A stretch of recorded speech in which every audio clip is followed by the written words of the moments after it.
പാലക്കാട് വാളയാർ ഡാമിൽ കുളിക്കാനിറങ്ങിയ കോളേജ് വിദ്യാർത്ഥിയെ കാണാനില്ല. മണ്ണാർക്കാട് നെല്ലിപ്പുഴ സ്വദേശി അൻസലിനെയാണ് കാണാതായത്. തെരച്ചിൽ തുടരുകയാണ്. നിഖിൽ പ്രമേഷ് പാലക്കാട്ട് നിന്ന് വിവരങ്ങൾ നൽകും. നിഖിൽ, ഇന്നലെ ഇത്തരം അപകടങ്ങൾ ആവർത്തിക്കുകയാണ്. ഇന്നലെ നമ്മൾ പീച്ചിയിലാണ് സമാനമായൊരു സംഭവം ഉണ്ടായത്.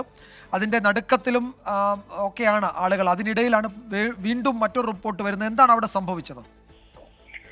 വിജയകുമാർ, ഇന്ന് വൈകിട്ട് ഏതാണ്ട് 10ഓളം സുഹൃത്തുക്കൾക്കൊപ്പം ഈ വാളയാർ ഡാമിൽ കുളിക്കാനെത്തിയതായിരുന്നു നെല്ലിപ്പുഴ സ്വദേശിയായിട്ടുള്ള അൻസിൽ.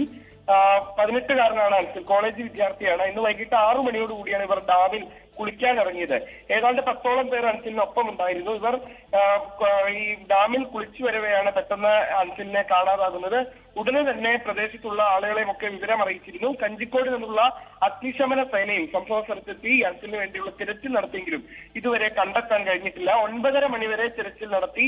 ഇന്നും ഇനി ഇത്ര സമയമായിട്ടും കണ്ടെത്താൻ കഴിഞ്ഞില്ലെങ്കിൽ നാളെ രാവിലെ സ്കൂബ ഡൈവേഴ്സിനെ അടക്കം എത്തിച്ച് തിരച്ചിൽ തുടരാനാണ് നിലവിൽ അഗ്നിശമന സേനയുടെ തീരുമാനം. വൈകിട്ട് മുതൽ ഇത്രയും സമയം തിരച്ചിൽ നടത്തിയിട്ടും ഒന്നും അൻസിലിനെ കണ്ടെത്താൻ വേണ്ടി ഇതുവരെ കഴിഞ്ഞിട്ടില്ല. എന്തായാലും വിദ്യാർത്ഥിക്ക് വേണ്ടിയുള്ള തിരച്ചിൽ അല്പസമയം കൂടി തുടരുമെന്നാണ് അഗ്നിശമന സേന അറിയിക്കുന്നത്. വിജയകുമാർ, ഡാമിൽ കുളിക്കാനിറങ്ങിയ മണ്ണാർക്കാട് നെല്ലിപ്പുഴ സ്വദേശി അൻസലിനെയാണ് കാണാതായത്. തെരച്ചിൽ തുടരുകയാണ്.